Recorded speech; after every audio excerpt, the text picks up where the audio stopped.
मंडळी, आचारशुद्ध, विचारशुद्ध, सुबुद्ध आणि वीतरागी माणसाचा दर्जा, आत्मिक दर्जा, आचारहीन, विचारहीन, निर्बुद्ध आणि लोभी माणसापेक्षा निश्चितपणे श्रेष्ठ असतो. हेच सांगितले आहे दशक 13वा आणि समास 10वा यामध्ये श्री समर्थांनी. प्राणीमात्रांच्या अंतःकरणाशी मनाने अधिकाधिक एकरूप होऊन जाणे हे आध्यात्मिक प्रगतीचे प्रधान गमक आहे. अशा प्रकारची संपूर्ण एकरूपता ज्यास साधली तोच उत्तम पुरुष होय. श्रीराम. सुखासारिखे पूर्ण वैराग्य ज्याचे, वसिष्ठा परिज्ञान योगेश्वराचे, कवी वाल्मिका सारखा मान्य ऐसा, नमस्कार माझा सद्गुरु रामदासा. जय जय रघुवीर समर्थ. पाले माळा, सुमन माळा, फळमाळा, बीजमाळा, पाषाण माळा, कवडे माळा, सूत्रे चालती, स्फटिक माळा, मोहरे माळा, काष्ठमाळा, गंधमाळा, धातुमाळा, रत्नमाळा, जाळ्या ओविली चांदोवे, परी हे तंतुनी चालते, तंतू नसता विस्कळीत होते, तैसे म्हणून आत्मयाते, तरी साहित्य न पडे. भगवद्गीतेच्या 7व्या अध्यायामध्ये श्रीकृष्ण आपल्याला असं सांगतात की मयी सर्वम इदम प्रीतम सूत्रे मणिगणा इव. याचा अर्थ असा आहे की एखाद्या दोऱ्यामध्ये जसे पुष्कळ मणी ओवलेले असतात तसे हे सारे विश्व माझ्या ठिकाणी ओवलेले आहे. श्री समर्थ या कल्पनेचा येथे अनुवाद करतात आणि ती अपुरी आहे असे सांगतात.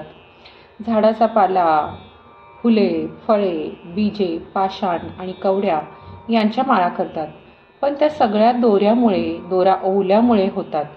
त्याचप्रमाणे स्फटिकमणी, मोहरमणी, काष्ठ, गंध, धातू, रत्ने यांच्या देखील माळा करतात. शिवाय जाळ्या, ओळी आणि चांदवे या वस्तू देखील सुतापासून तयार करतात. या सगळ्या प्रकारच्या माळांमध्ये दोरा ओवलेला असतो. दोऱ्यामुळे मणी नीटपणे एकत्र येतात. दोरा नसेल तर सारे मणी विस्कळीत होतात. माळेच्या मण्यात दोरा ज्याप्रमाणे ओवलेला असतो त्याचप्रमाणे आत्मा सर्व वस्तूंमध्ये ओवलेला असतो असे म्हणतात. पण दोऱ्याचा दृष्टांत आत्म्याला संपूर्णपणे लागू पडत नाही. दोरा मण्यांमधून जातो. मणी दोऱ्याच्या आधाराने राहतो, परंतु दोरा मण्याला व्यापून असत नाही. देहात आत्मा दोऱ्याच्या ठिकाणी नाही, म्हणून दोऱ्याचा दृष्टांत आत्म्याला लागू पडत नाही. सर्व वस्तूंमध्ये आत्मा व्यापून आहे हे काही खोटे नाही, परंतु सगळीकडे सारख्या प्रमाणात तो प्रकट होत नाही. म्हणून वस्तूंमध्ये व प्राण्यामध्ये उच्च नीचपण आढळते. अनेक प्रकारच्या वेलीमध्ये रस असतो, उसातही रस भरलेला असतो, पण तो रस आणि रसहीन उसाची चिपाडे एकसारखी नसतात. देह अनात्मा तर देहात राहणारा तो आत्मा होय.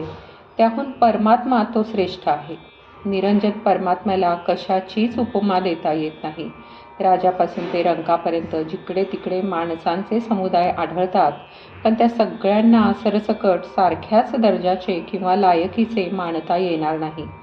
देव, दानव, मानव, नीच योनी, हीन जीव, पापी, पुण्यवान वगैरे अनेक प्रकारचे भेद आहेत. ईश्वराच्या एका अंशाने जग चालते.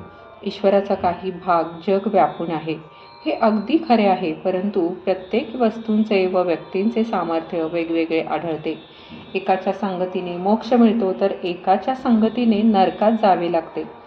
साखर आणि माती दोन्ही पृथ्वीचीच रूपे आहेत, परंतु माती खाता येत नाही. सापाचे विष आणि पाणी दोन्ही पाण्याचीच रूपे आहेत, परंतु तो सारखेपणा खोटा असतो. एखादा पुण्यवान माणूस आणि एखादा पापी माणूस या दोघांमध्ये अंतरात्मा एकच आहे, पण म्हणून साधू आणि भोंदू या दोघांना आपल्याला समान मानता येत नाही. यांना समान मानून मर्यादा मोडणे योग्य नाही. सगळ्यांमध्ये अंतरात्मा एकच आहे खरा, म्हणून महार पंगतीस येऊन जेवणे योग्य नाही. विद्वान आणि वात्रट पोरे ही सारख्या योग्यतेची मानता येत नाहीत. माणूस आणि गाढव, राजहंस आणि कोंबडा, राजा आणि माकड यांची योग्यता एकच होऊ शकत नाही. गंगेचे पाणी, मोरीतील पाणी आणि कपडे धुतलेले पाणी हे सगळे पाणीच असते, परंतु मोरीचे व धुण्याचे पाणी घाणेरडे असते, एवढेसे देखील पिता येत नाही. येथे सांगण्याचा मुद्दा असा आहे की शुद्ध आचार असलेला, त्यात शुद्ध विचार असलेला, अनासक्त मनाचा आणि शुद्ध बुद्धीचा माणूस इतर माणसांपेक्षा केव्हाही श्रेष्ठ असतो. समजा एखाद्या भित्र्या माणसाला खऱ्या शूर माणसापेक्षा अधिक दर्जा दिला तर युद्धाच्या प्रसंगी सगळी फजिती घडते. एखाद्या श्रीमंत माणसाला बाजू सारून दरिद्री माणसाची सेवा चाकरी केली तर पदरात काहीच पडणार नाही. एका पाण्यापासून सगळे उत्पन्न झाले हे जरी खरे तरी जे खायचे ते नीट पाहूनच खाल्ले पाहिजे. सरसकट सगळे खाल्ले तर तो मूर्खपणाच होईल.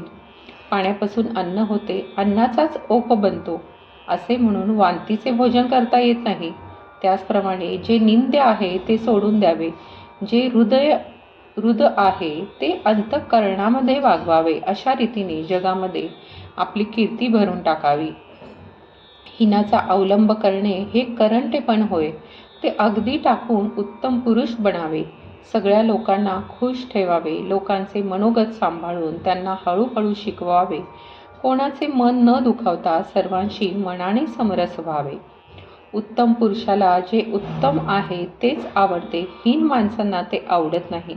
म्हणून देवाने तसले करंटे निर्माण केले आहेत. शहाण्या माणसाने सारे करंटेपण सोडावे व उत्तम लक्षणे स्वीकारावीत. हरिकथा निरूपण, नीती, न्याय ही उत्तम लक्षणे आहेत. सर्व लोकांना खुश ठेवणे हीच उत्तम विवेकाने वागण्याची किल्ली आहे. लोकांना हळूहळू पुण्यशील करावे. लोकांचे मन व वागणे लहान मुलांप्रमाणे असते ते ओळखून लोकांशी वागताना मुलांच्या चालीने चालावे. मुलांच्या मनाप्रमाणे बोलावे. अशा रीतीने लोकांना हळूहळू शिकवावे. लोकसंग्रह करणाऱ्या पुरुषाने मुख्य म्हणजे लोकांचे मनोगत राखले पाहिजे.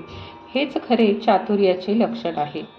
असा जो चतुर आहे तो साम, दाम, दंड व भेद यासारखे सर्व मार्ग जाणतो. इतर सगळे वेडे समजावे. पण ज्याला लोकांचे मनोगत राखायचे आहे त्याने वेड्याला उघडपणे वेडा म्हणू नये. कुणाचेही वर्म उघडपणे प्रकट करू नये. लोकांमध्ये वागण्याची अशी रीत ठेवली तर निस्पृह महंताला पुढारीपणात यश येते. अनेक ठिकाणी त्यास अनेक प्रकारचे प्रसंग येतात. जो प्रसंग येईल तो ओळखून त्यास योग्य असे वागावे. त्याने प्राणीमात्रांच्या अंतरंगांशी एकरूप होऊन जावे. दुसऱ्याचे मनोगत सांभाळून वागले तर परस्परांमध्ये एकरूपता वाढते. दुसऱ्यांचे मनोगत भंग पावले तर परस्परांमध्ये संघर्ष निर्माण होतो. म्हणून दुसऱ्याचे अंतःकरण न दुखावता वागणारा महंत खरोखरच थोर समजावा. मनोगत सांभाळले तर सारे लोक आपोआप आकर्षिले जातात. इति श्री दासबोधे गुरुशिष्य संवादे शिकवण निरूपण नाम समास 10वा समाप्त. दशक 13वा समाप्त. जय जय रघुवीर समर्थ. तुम्हाला हा व्हिडिओ, हा दशक आवडल्यास कमेंट, लाईक, शेअर करा आणि पुढील दशकासाठी, 14व्या दशकासाठी पुढील व्हिडिओसाठी हे चॅनल सबस्क्राईब करायला विसरू नका. श्रीराम.